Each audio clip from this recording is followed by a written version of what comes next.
And I believe we're on now. So welcome everybody again. This is our penultimate webinar here. We just have one more after this one. That's going to be Wednesday, and Jordan's going to talk about mindfulness and how you can use that to manage stress, which is hugely useful. I'll give him a longer plug at the end of the webinar today. But today we're going to have a presentation from Dr. Matt Hardy. Nathan Hardy. I'm sorry, Nathan. I apologize for messing up his name. Nathan is on faculty again with Jordan and Matt in the Department of Human Development and Family Sciences here at OSU. He did this presentation in studio and recorded it for us. He couldn't be here today, but he made sure that he was here virtually. And I know I've said before every webinar, this is huge, impactful stuff, and you need to have it, but this is huge, impactful stuff, and you need to have it. Because a lot of the things that we've talked about heretofore in the webinar series, we've talked about, coping with disaster and dealing with suicide awareness. We've talked about those, really big, acute, high impact events in life.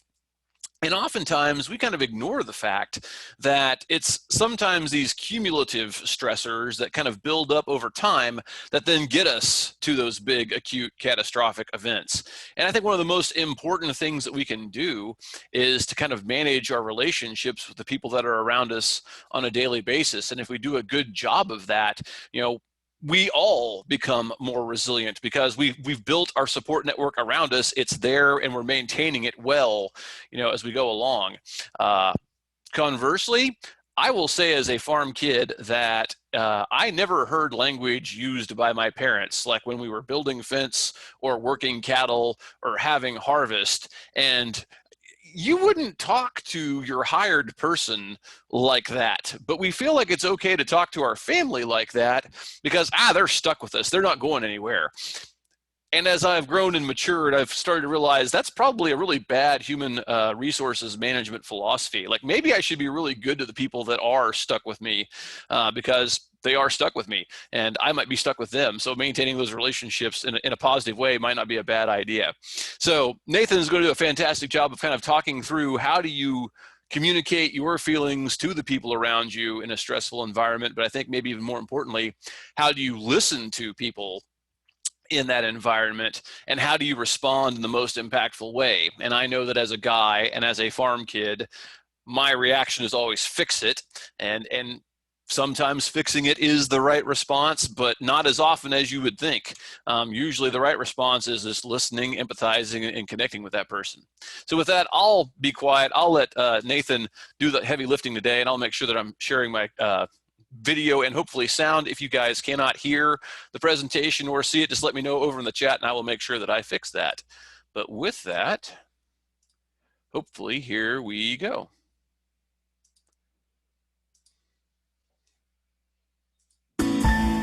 Hello, my name is Nathan Hardy. I am an OSU professor of marriage and family therapy. I specialize in treating couples who have relationship distress. And so that's kind of what I do here at the I apologize, guys. University. And somewhat I'll be weaving in some of that information in this presentation today. But I'm grateful to have this opportunity to share my thoughts about the importance of communication during difficult times and times of stress. We're all familiar with stress. Stress is a part of all of our lives, and there are many, many difficult things that we all go through. As you can see from these photos, we're living in difficult times, and many of us are facing difficult circumstances and challenges. There are many factors that affect us directly or indirectly, and many of us are facing big crises, and some of us are simply just dealing with the day-to-day hassles of life. There's a global pandemic. There's civil unrest about racial inequality, political polarization. We all experience stress at work and sometimes conflict with our loved ones. All of these and many more can affect our mental health and our relationships with others. And it's those very relationships that sometimes can be a source of stress in and of themselves, but they can also be a source of strength, a reservoir of comfort as we deal with stressful things. As we go along in this presentation, it's important to first get some basics down about stress. So here are a few basics, and we're all familiar with the experience of stress, but it's that feeling of emotional or physical tension. And it's a reaction to changes that are happening or various demands that we have on us. It can be caused even by our own thoughts. We can have thoughts about something in the future, and that brings on stress, or specific situations or events. Stress can be a positive aspect of our lives. It can get us ready to take action, to take on a challenge that we need to take on. But it can also be a negative aspect of our lives. Stress involves a hormonal release. It's a bodily release to physically prepare us to take the action that we need to. But sometimes that happens at inappropriate times, and we don't need that. Stress can also involve mental rumination about whatever is making us anxious. Stress can be acute. It can be short-lived and can be strong and short-lived, but it can also be chronic. There can be an underlying level of stress that we live with that we don't really ever get rid of. And it's sometimes that chronic stress that really can get us into trouble, that can really affect our physical health and affect us in the negative ways we relate with others.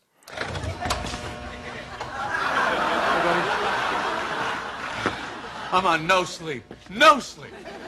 You don't know what it's like in there. All night long, things are creaking and cracking, and that red light is burning my brain. You look a little stressed. Oh, I'm stressed. So we can see from that clip in Seinfeld how stress can even affect the way we look, the way we act around other people. While stress is certainly an individual experience, we tend to cope with stress in relationships. Guy Bodenman, his research on how couples cope with stress, and his educational program called Couples Coping Enhancement Training is where I will be drawing most of my information as I talk about how we deal with stress as couples, as partners, and how we do that together. So let's talk about stress in relationship. And this is some of what we know from the research, is that stress can negatively affect relationships. Couples spend less time together. Their communication's more superficial and negative. There's more arguments. They have poorer health. They have less sexual activity and less sexual satisfaction, poorer parenting, and more parental conflicts. So we've seen couples who are stressed experience all these negative qualities. And we know that stress spills over into our relationships from outside forces. And when it does, the stress of one person becomes the stress of the other, and that's the way in which it often spills over. So stress can deteriorate our communication. The way couples deal with stress together is what matters most. That's what predicts their relationship quality and stability. But because it can deteriorate that process, it's really important for couples to get intentional about the way that they communicate with each other about stressful things and just with each other in general. And finally, not all situations trigger the same kinds of stress. For couples, one partner may be stressed about a situation and the other one not at all. And also, even if both partners are experiencing stress, not all of them express it the same way. Some partners express it by withdrawal and some by getting angry. There are many, many ways in which couples are mismatched in how they're experiencing or dealing with stress.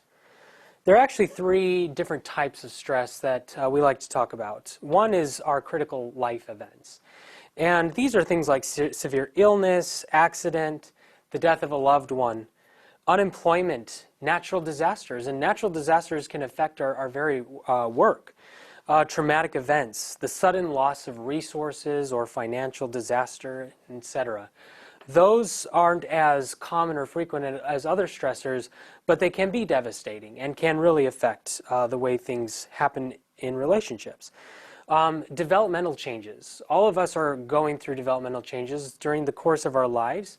As we grow older, we have to take on new demands and new situations, and that can be stressful. Family changes, such as even getting married or having children, aging, career changes, retirement, etc. All of these can introduce new stressors into our lives. And finally, everyday hassles. These are the ones that we all deal with on a day-to-day basis. They're frequent and usually have a low level of severity. But because of that, other people often misunderstand our reaction to these everyday hassles and have little empathy for it, or they're not aware of the need to offer support. Some of us simply have different capacities for handling everyday hassles. And some hassles are simply greater than most people's capacities. And so it's really important to understand the role of these everyday hassles in our lives. And these, incidentally, are generally the most, have the most impact on relationships and matter the most. So when talking about these kind of everyday hassles, these daily stressors, there's actually two types that we like to talk about. One is traditional stress. And this is like time pressure, the pressure of a deadline, heavy workload, multiple tasks that are going on at the same time, high demands from others. All of us deal with traditional stress. And then there's personally relevant stress. These are situations where we feel embarrassed, misunderstood, not respected, validated, or not appreciated. And all of us deal with these as well. But depending on the situation or the context, either we're going to experience this as just a, classical, traditional type of stress, or we're going to experience it as something personally difficult for us, not just because it's stressful, but because of the meaning of it and what meaning that holds for us personally. And that's important to understand as we talk about couples, because oftentimes it's that personally relevant stress that becomes very difficult to really deal with. Going back to the traditional stress, there's actually two ways that people really express this.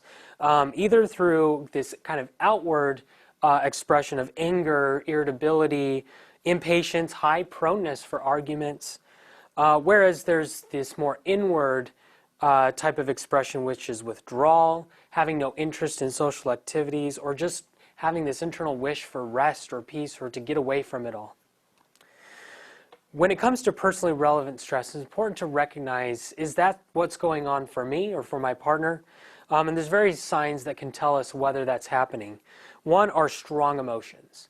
Are we having strong arousal, emotional arousal to the situation or the thought that's coming into our minds?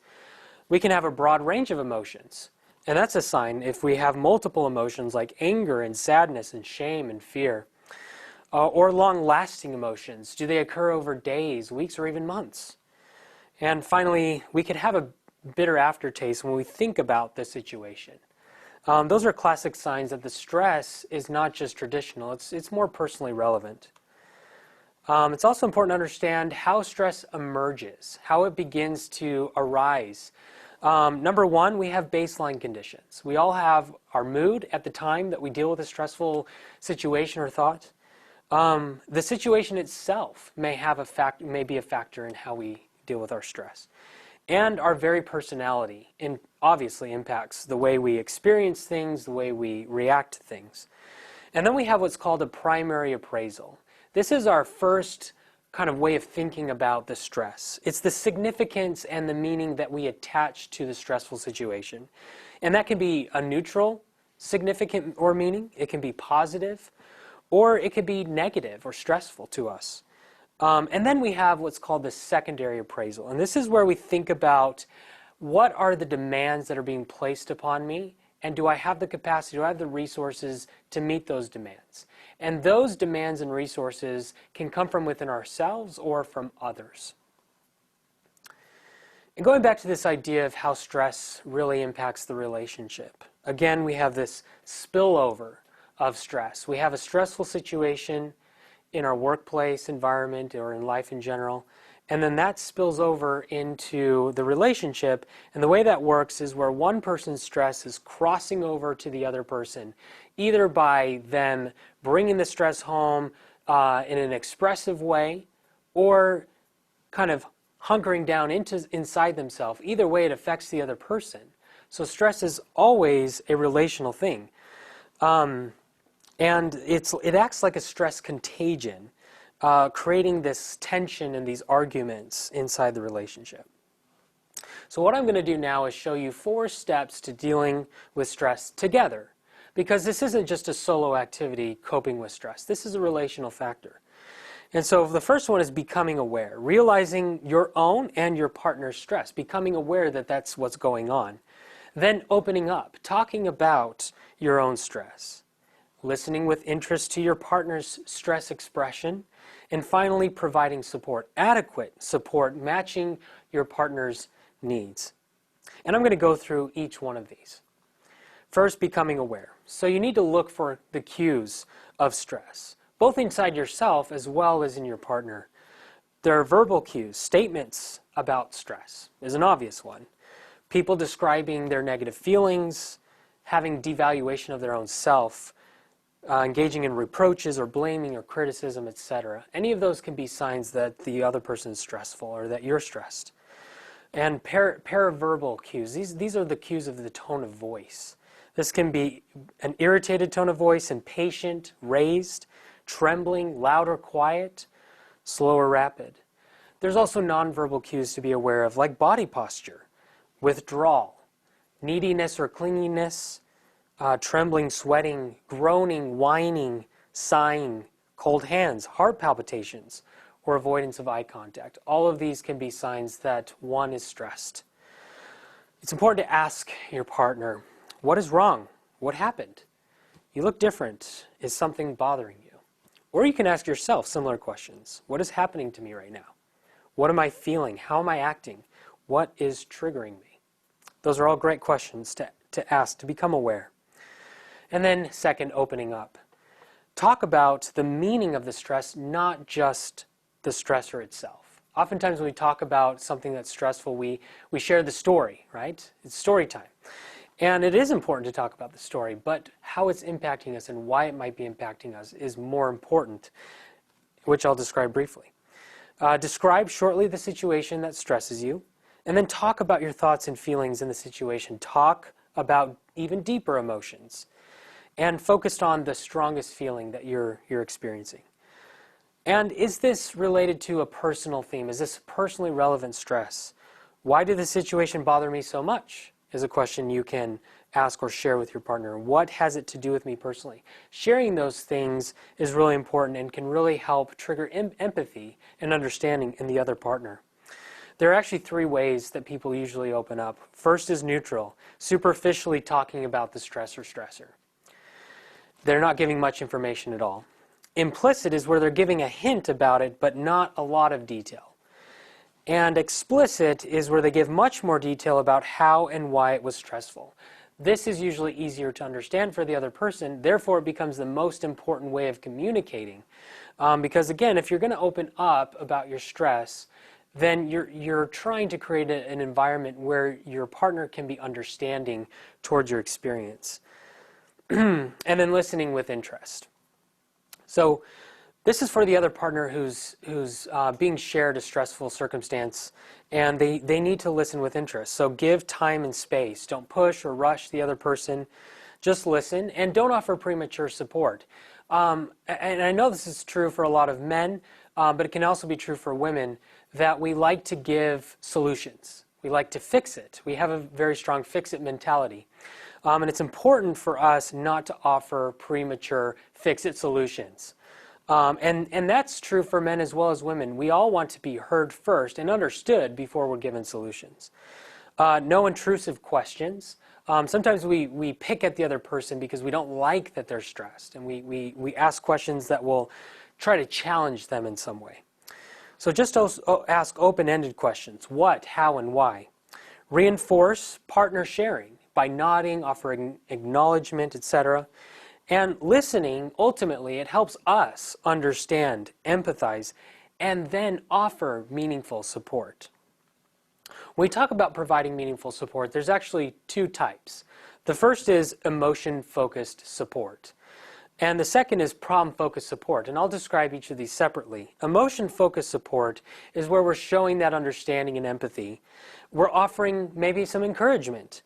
We can signal the solidarity of the relationship. And what that means is we show that the relationship is a place that this person can come to find support. We signal mutual cohesion. You're not alone in this. We're together. We can take this on as a team. And you help to reframe the situation. You can offer a perspective that might be useful.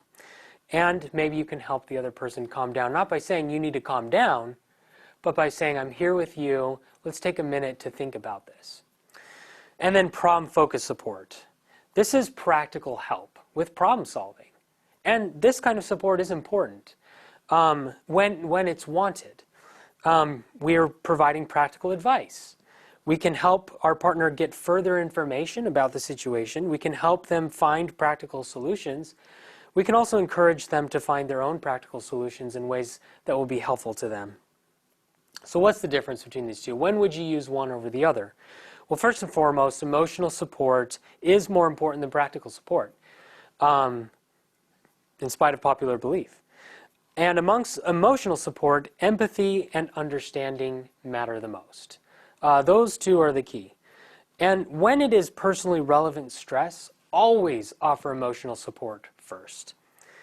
Finally, the better matching between the kind of support that we offer and the needs of our partner, we get the bigger benefit. So really figuring out what is it that our partner needs, listening to them, not what we think they need or what we want them to need, but what they actually do need. Now, as a review of these steps: first, become aware. Second, open up. Third, listen with interest. And finally, provide support. There are various benefits of doing this. One, the reduction of stress involved in this process decreases the burden that it has on the relationship and other areas of our life. We get support from our partner and the relationship. It involves an increase of trust in the partner. We feel the relationship is supportive to us and helpful to us. And finally, we can feel valued, understood, and supported. So, what happens when your relationship is stressful? When the relationship in and of itself is the source of stress? That's another animal and beast that we have to tackle. Well, John Gottman is a famous psychologist who provides a lot of scientific evidence for the factors that delineate between the masters of relationship stress and the disasters, is what he calls them, of relationship stress. And the masters are the ones who are the most successful. And we have some good evidence of what the aspects of that relationship looks like. So let me share a few of those. He actually shares several goals for couples on how to get things better on track. The first one is reducing negativity in conflict. The truth of the matter is conflict is inevitable. We cannot avoid it. There will always be conflict in our relationships and outside of our relationships. But the degree to which we can reduce the negativity in that conflict matters a great deal. Second is increase the positivity in our conflict.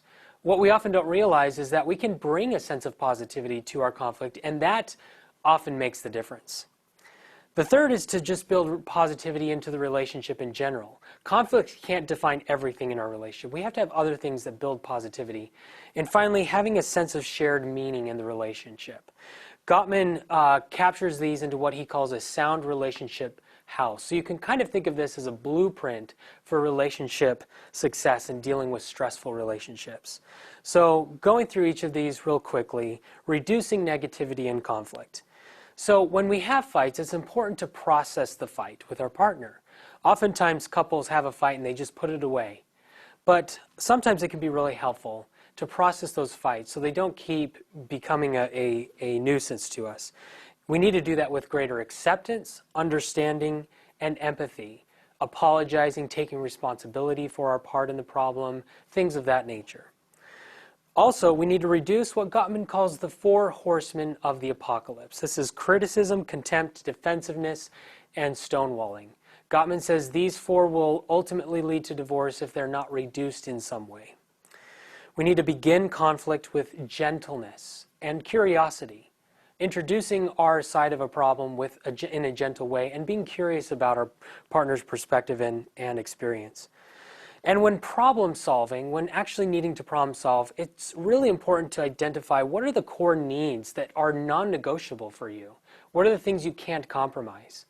And what are the areas in which you can be flexible? Oftentimes couples aren't aware of those things and they don't dig deeply enough into them. And locating the hidden meanings behind each person's position. Oftentimes we don't realize that there are hidden issues involved in our conflict. And unpacking some of those can be the ticket to resolving some of our hardest conflicts. Finally, practicing psychological and physiological self-soothing. Like we've talked about with stress, it can affect our body. And so it is in couple relationships. Once you start getting escalated physiologically, oftentimes any type of conflict that you try to resolve is not going to work. And so taking a break and taking time to calm yourself and bringing the best in yourself forward is the ticket to being able to resolve conflicts effectively. Second, increase positivity in conflict. What Gottman found is that for every one negative exchange in a conflict, couples who are masters had 5 positive exchanges. That is the difference. So what we need to do when we have conflict is use what we call repair attempts. These are attempts to bring positivity back into the relationship or into the conflict. So we express affection and appreciation. You know, if my partner says something to me about some situation, I may immediately get defensive about it, but in time, as we work through it, I might see her point and understand and appreciate even that she's willing to bring that up to me. Apologizing goes a long way. Trying to find agreements, working to find where we can agree, finding compromises, using humor appropriately, making commitments of what you'll do to improve things, asking for direction. What would you like me to do? Taking influence from your partner, being willing to be affected by them, using a soft voice, making I or we statements, taking responsibility, and showing understanding. We also need to accept that some differences on some of the differences we have on core issues are inevitable. We can't resolve them fully because we're just different people. In fact, 69% of conflicts that couples have are perpetual issues that never seem to go away. Shifting from being gridlocked around those issues to dialoguing about them and to accepting one another is the key. Third, build positivity in the relationship. We need to create an emotional connection during everyday moments. Search for those, look for those, try to create those. Build a culture of expressing appreciation and respect. Have regular stress-reducing conversations. We talked about talking about stress, but what we didn't talk about is the importance of, on a daily basis, finding a time to sit down at the end of the day and talk to each other about how your day was and what's been going on and what's affecting you. Being able to have those conversations well goes a long way. Building affection, good sex, romance, and passion. Finding shared activities that both of you can enjoy. Turning towards each other's bids for connection. We all make a bid for connection. Mine, I like physical touch. So I'll often try to give my wife a hug or try to touch her on her shoulder or put my arm around her. Sometimes she likes those bids for connections. Other times she's not ready to receive them. And so I've learned that we have to understand one another. And sometimes when those bids are not met, we need to process through the meaning of that and why that might happen. And sometimes not meeting those bids is okay. Other times it's important to make the effort to make that happen. And then savoring the positive moments, really sitting in them and enjoying them and recognizing and being grateful for the positive things that do happen. Finally, fourth is create a sense of shared meaning. It's important for couples to intentionally build rituals of connection. Things that couples know that they like to do, make that intentional so when something stressful happens, it doesn't destroy that activity that builds that sense of cohesion. Oftentimes couples don't realize until it's gone, until the very thing that they used to enjoy was taken away from them, and then they start to make it an intentional part of their lives. Support each other's life roles. We all have different roles. We all have different tasks that we're involved in. Offer meaningful support. Be there for one another. Don't leave each other on their own. Support each other's life dreams. We often have dreams, things that we want to accomplish in life. Do we support each other in helping one another meet those goals? And finally, explicitly talk about shared goals, things that you share together, your own shared mission as a couple, the values that you hold, etc. Sometimes conflict can't just be resolved or isn't just relevant to relationships. But sometimes conflict also is happening in our everyday world. Although I'm not going to talk about dealing with stress with others in detail, I will point you to a book called Crucial Conversations. I found this book to be extremely helpful in describing how to have effective conversations with people in our day-to-day lives. And their basic process is working on you first, getting ready to have those conversations, focusing on what's shared between you and the other person, the mutual goal that you have, and moving to action, actually finding ways in which you'll move forward to resolve whatever the issue was. Finally, sometimes communication in your relationship simply isn't enough in dealing with stress. You may need to find inner peace for yourself. So this video clip is a quick little video clip showing you the importance of inner peace.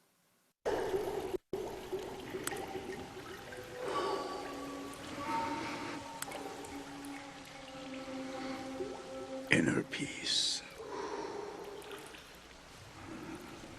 Inner peace. Oh, inner peace. Master Shifu! Master Shifu, what do we got? Pirates? Vandals of Volcano Mountain? Whatever it is, I will take them down. Because I am in a mood. I need to get something done, you know what I mean? What are you doing?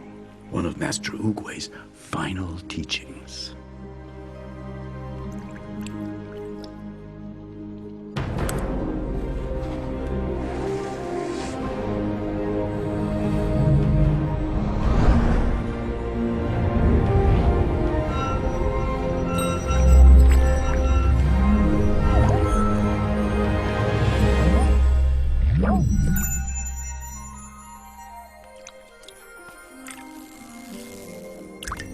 Whoa!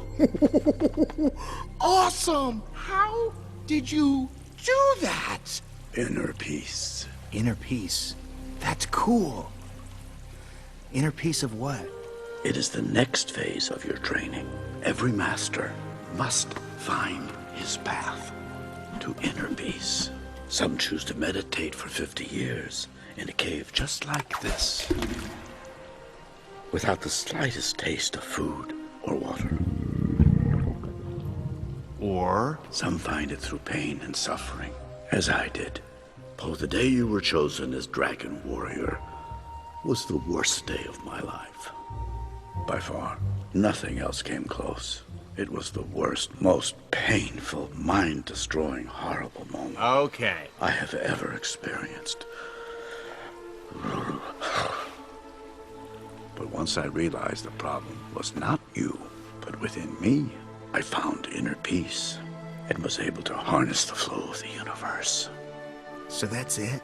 I just need inner peace? My innards are already super peaceful, so all I need to do is just get this thing going. Inner peace? You're going down. Now show me what you were doing there with your feet. I saw you do sort of a fancy foot Ho! thing. Bandits approaching the musicians' village. Danger. Tell those musicians to start playing some action music because it is on. Don't worry, Shifu. I'll master inner peace as soon as I get back. No snack stops this time.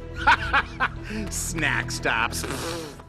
Sometimes in order to communicate effectively or to handle relationship problems adequately, we need to begin working on our own psychological flexibility. When our own psychological rigidity, when we get stuck in our own minds, when that gets in the way of effectively communicating and solving relationship problems, we need to learn how to get flexible in our own minds. Remember those 4 steps to communicating? Sometimes the reason why we struggle so much to follow those steps is our own difficult internal dynamics. Steve Hayes describes what he calls 6 pivots, 6 pivot points that we can make to get ourselves back on track. The first is diffusion. What he found is that when people see their thoughts with enough distance, they can choose what they do next, regardless of their mind's chatter. We all have our minds telling us things. Sometimes subconsciously, we don't even know what's going on in our own mind. But if we can learn to distance ourselves and see those thoughts for what they are, we can get greater control of them. 2, the self.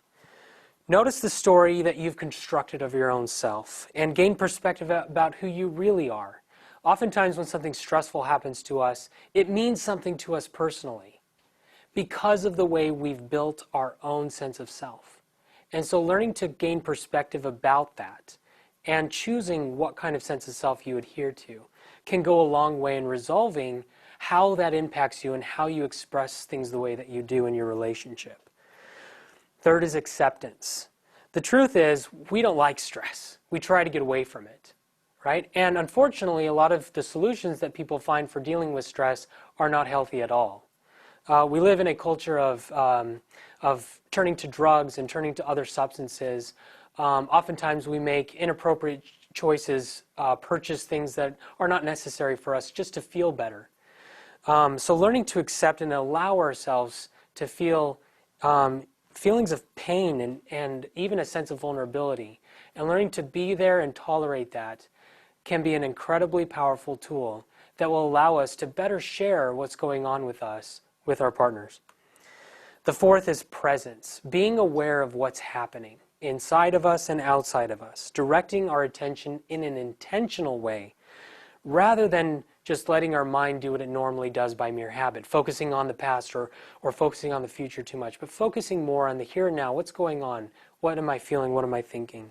The fifth is values, choosing the qualities of being and doing that we want to evolve towards. When we're stressed, we don't act our best. You all know that. But if we get clear about what our best really is, what we really aspire to be, then we can be more intentional about not letting our stress get ahead of us and choosing to deal with our stress in a self-dignifying way. Finally, the sixth is action. Although it's important to know what we want to be, we need to create those habits that will support those choices, support those ways of being with our partner, those ways of being with others when we are dealing with stress, which is inevitable. So, as a quick summary, our close relationships are our most important source of support. Everyday stress erodes relationships slowly and for a long time unconsciously if we don't get ahead of it. Stress of one partner always affects both partners. Shared stress means also shared coping. Because we share stress, we also need to learn how to cope together. Shared coping requires being aware of stress, talking about one's stress, listening, and providing support that matches the other's needs. Stress affects conflict communication.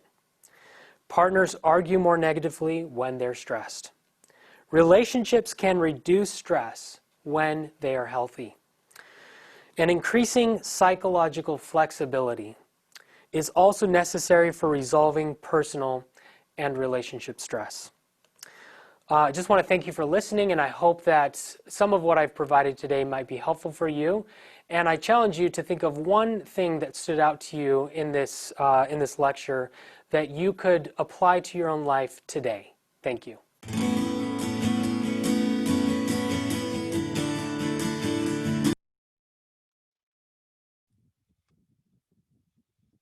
So I always think that that presentation is tremendously useful, valuable stuff.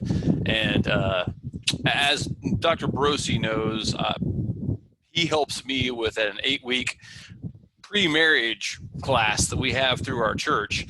And he knows that if you pull my string on these topics, I will not shut up talking about like communication within marriage and how important that is. So I am going to shut up for a minute and just to see if Matt or Jordan have anything in particular that they wanted to underscore or kind of expand on from Dr. Hardy's presentation before I start, my usual chatter. So Matt, Jordan, anything that you guys would like to share before we go to our questions? Yeah, I really do think the world of Dr. Hardy, and he is one of our residential experts in the marriage family therapy program here at OSU. He does some tremendous work with couples. I refer to him actively, actually, for couples who are experiencing all sorts of stress and distress as well within the relationship. So I trust him completely. One of the things that I constantly think about whenever it comes to farmers and farm families is, where does the breakdown occur? We are typical fixers ourselves. We a lot of times we demonstrate grit in relationships in the fields, wherever we are. Brent, you said something earlier about in the chat before we even started, which is any support is better than no support, and I couldn't agree with that more, because what happens is when you got these individuals experiencing stress, they constantly, they oftentimes internalize, and sometimes when we see depression, a lot of men especially, they externalize, depression, and it comes out as anger. And if their target is oftentimes receiving only the anger without seeing the vulnerability behind it, they're going to completely disconnect as a couple. And so that natural resource that's there goes away. And so what happens then is individuals, on both sides of the fence, experience the other person as, I'm alone, they don't understand about me, and I'm a failure. I've got all these other stressors, and I'm a failure either as a wife or a partner or spouse, or in my business, my venture, the farm. And so what happens is we start to experience the other person as though they don't care. I've tried, and you start to hear these normal kind of natural all or never type language of, I've tried that. I always, you never. And what happens is we don't give the other person a chance. And so I think the goal is then to break down the automatic thoughts that the other person isn't safe. And that's what Dr. Hardy was trying to, getting at is how do we do that normally and naturally in a relationship? Because the goal ultimately is to break down that gap that exists between the couple and the relationship so they can turn towards one another instead of turning away from each other. And so some of the devil's in the details in terms of communication strategies and options. And I'm going right back to what Brent said. Sometimes the message is still, honey, I love you. And I'm pretty sure that the way I've tried to help in the past has not worked. And that is a laughable kind of situation to go, no, it sure hasn't. But the intention is delivered to say, I care about you, even knowing that I got it wrong. And so that's where it's like sometimes breaking it down into some deliverable statements is one of the best things that people can do. And for clergy even, Shannon, you mentioned that earlier. It's like, hey, I don't know what you're experiencing, but I want to help. I want to be with you. I want to sit with you. And just sitting with somebody can go a long ways. And so that was my 2 cents in terms of this process. Nathan and I have had lots of conversations about, working with farm families, especially and maybe some of those strategies of building positivity in the relationships. I usually prescribe couples send text messages, and it's not just like, hey, what are you up to? It's more of, hey, I was thinking about you, and I'm really lucky that I have you in my life. And that is just, boy, that's a positive that nobody can argue with. And it's just a message that I'm not alone and you're not the enemy. And so I'm a big fan of doing that on a regular basis. So outstanding. Jordan, thoughts? Kind of going along with what Dr. Brozzi was just talking about. What Gottman talks about is this thing called negative sentiment override, where the negative interactions that happen in a relationship start to get so overwhelming that it changes. Even like we sometimes rewrite our own history in relationships, and all of a sudden everything about the relationship is negative and always has been negative. And just going along with what Dr. Brozzi said, some of the steps to start breaking that down, in addition to identifying it, is to do those small positive things, try and build to the point where for any one negative interaction you have, try and intentionally feed in 5 or more other positive ones to sort of, that's the ratio that Gottman talks about as being helpful to building positivity in relationships. And something else that Gottman talks about to build positivity is something he calls love maps. And it's this concept I think a lot of couples experience this over time. You lead really busy lives, and sometimes you're so busy, both independent of each other, that the lives start to almost become parallel rather than intersected lives. And so over time, you start kind of like, you might start losing touch with like what really is happening with your partner, their interests, their dreams, their hopes, their fears. Over time, that starts to become hard to keep track of unless you intentionally check in with some of that stuff. So Gottman talks about having conversations to sort of update your image of what is important to your partner and the things that are really going on in their lives. And it takes some intentionality doing that because it's so easy to sort of just lose track of this intersected life where you're both a person independent of each other, but also in a relationship together. Outstanding. Well, and I'll tell you what I learned, kind of parallel to what Dr. Hardy was talking about. And it took me a long time, and finally I had to read some books. If you write a book about it, you can eventually lodge stuff into my head. But one was understanding how we process and contextualize the events in our lives. And we often break this down into how men view the world and how women view the world, which, kind of modally, yeah, it tends to work out. Guys tend to think this way, women tend to think that way, but it's not always the case. There are couples where it's, the opposite way around, and I know several. But, and I'll speak for myself, I contextualize events and try to process them through logic, right? I try to reason my way through this happened, which led to this, which led to this, and here's how I think I should feel in response to that. And my wife processes things emotionally. She builds an emotional context around what happened and tries to understand how that makes her feel. And the reason that I'm telling you that is that when we come together and we actually do try to communicate, which that's just step one, just trying to communicate about what the stressors are in our lives. And my wife tries to tell me a stressor in her life. What's the first thing that I do is try to provide that practical support that Dr. Hardy was talking about. Well, you have this problem here, fix it. My wife's an incredibly smart person. She's got a Ph.D. She can fix her stuff. She doesn't need me to fix it. She's talking to me because talking about the events, their context, and how that makes her feel is her way of processing that. And it took me the longest time to figure out that the most effective thing I could do for her would be to listen and try to empathize. And so it may sound a little ham-fisted, but I learned that I could ask, hey, darling, are you telling me this problem because you want me to fix it? Or are you telling me because you just want me to listen? And she goes, I just want you to listen. Bam. Okay. I turn off fix it mode. Listening ears are on, and I'm being much more helpful by not trying to be helpful, if that makes any sense to the guys out there in the audience. So I think understanding that is huge. The other part that I wanted to kind of emphasize is that, you know, we're talking about this today in the context of really stressful times in agriculture. And one of the things Dr. Hardy talked about was, you know, the trend that we have towards negativity in our communications during stressful times. And I'd go one step further and talk about the fact that when someone's trying to communicate with us and we take it as a negative, hey, I'm a little worried, are we going to be able to make payroll this month? And if you've got an insecurity about that, you take that as a direct attack. Like, hey, are you saying that I can't manage our finances? Like, what do you, you know, and you take that was an innocent question that maybe just simply meant to inquire about how are we doing, and you take that as a negative. Sometimes I've given people what I thought was a compliment, and you would think I was insulting them directly to their face because they had that predisposition in their mind that I view that as a negative. So one thing we talk about in our pre-marriage class, and I won't use the acronym because it'll make Barosi snicker too much, but we talk about turning away from negative interpretation. If someone says something to you, ask yourself, what's the positive way I could take that in? And let's examine the probabilities. If this person loves me and is committed to me, and they said that to me, there's a negative interpretation and a positive interpretation.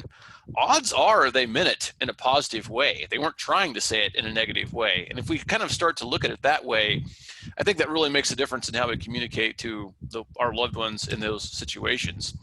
The other thing, and this is one of the most enlightening things I learned and also one of the most convicting, is you tend to react very strongly and very negatively to those areas about which you're most insecure.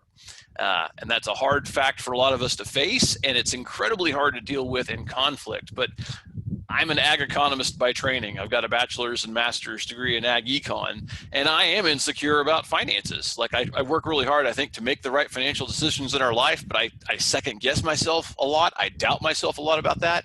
And my wife can ask a completely innocent question about where we're spending our money, and I'm like, oh, how dare you question my incredibly, thorough and thoughtful analysis about how we handle our money? And she just wants to know, are we okay? Are we going to be able to pay the bills? Can we pay the mortgage? Is our kid going to have money to go to college? And I just kind of lash out about that. So the more that I become aware of those insecurities, the better I become at understanding how to positively interpret the communications that she's trying to make to me when we're having conflict. So, like I said, you pull my string about this stuff, I will yak a lot. But anybody else have any other questions or observations? Again, if you have questions, feel free to throw those in chat, ask them directly, or you can do them by poll everywhere if you want to do it anonymously. But what other thoughts do you guys have? This is where I use the power of awkward silence to make you say something. May I share Chad Mann's story? Absolutely. and it has to do with marriage. Chubb was telling about his neighbor who'd taken his life by suicide. And I think in the last series, we talked about how we, as farmers, rural people, the firearms is probably a choice of a way out for a lot of us. And this particular neighbor, the spark had gone out of his marriage. He joined a gym, and there was a newly divorced lady in there that wore some pretty good spandex pants, and he wasn't strong enough to resist her. And he came home after the affair. He felt bad about it. Maybe his wife knew about it, maybe she didn't. But he fessed up, and he told her he felt like killing himself. And they'd had an argument. He drove out into the cornfield across the road from the house. She got a little spooked and thought he was actually going to do it. She dialed 911. The sheriff arrived. Of course, guns are there. They came out kind of with their holsters unsnapped and are kind of ready.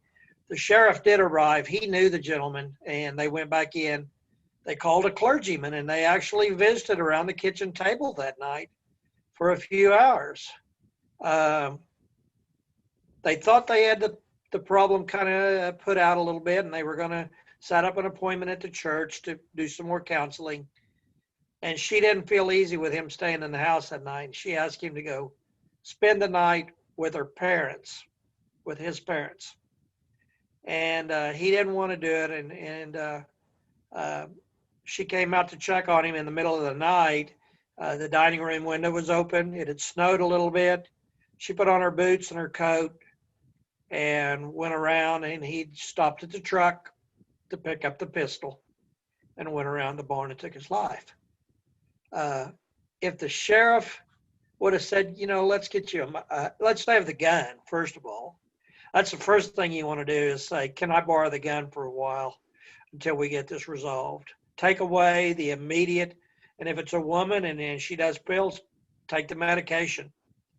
Or razor blades or knives or anything you can do to prevent them from hanging themselves or cutting their wrist or using the gun to take their life. The best way is just to take them with you. And if you're a clergyman, maybe he should have said, hey, let's go get you a motel room, or let's take you to a hospital tonight. Let's check you in for the night and we'll have you evaluated. Let's see how bad this thing is. And you don't want to leave them. It's like CRP. Once you start helping them, you don't leave them until you know they're absolutely safe and breathing on their own. Yep. I'm sure his wife felt bad about it because she had really pushed his buttons in the end to make him do it. She didn't solve any problems. He didn't solve any problems. It was a touching story. Chubb and I had a connection on this, and we communicate. He's in Ogden, Utah, cutting corn today. It's chilly up there, getting colder.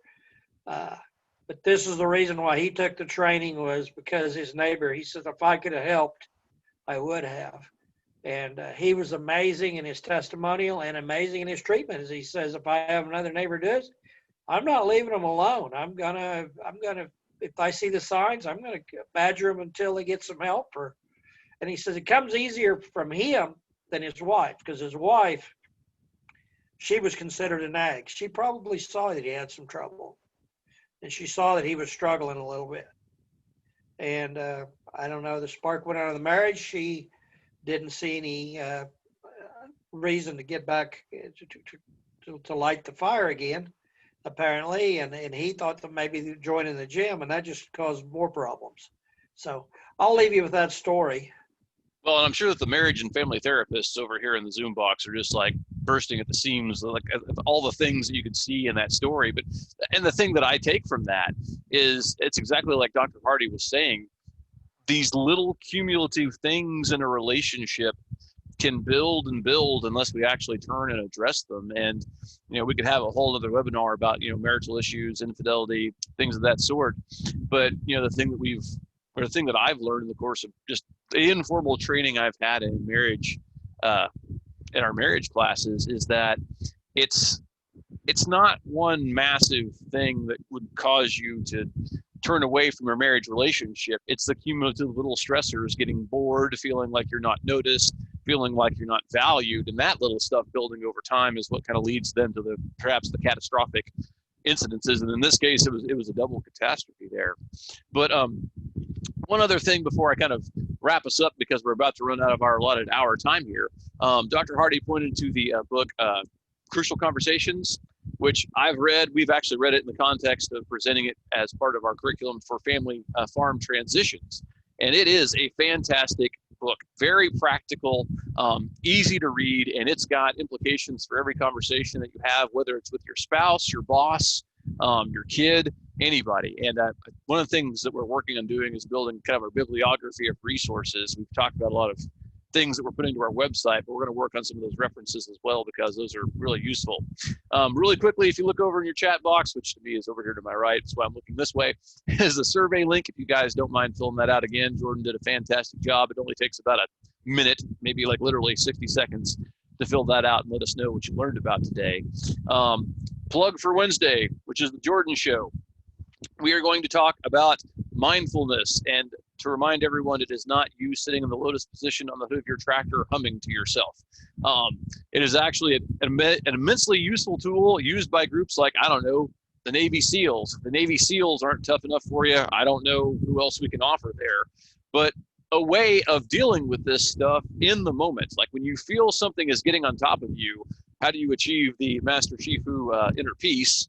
And actually in the middle of an argument, and this is when I think you've achieved complete mastery. When you're feeling the tension rising, how do you calm yourself? How do you deal with that stress and kind of recenter so that you can deal with things in a positive way, and not just kind of react instinctively? Because when we react instinctively, that's when we say dumb stuff that we regret.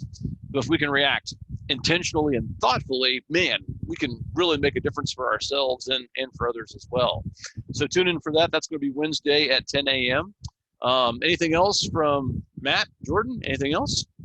Well, with that, we will conclude our recording. Thank you guys for signing in again, and hopefully we get to see some or all of you guys back here on Wednesday. Thank you guys for joining us.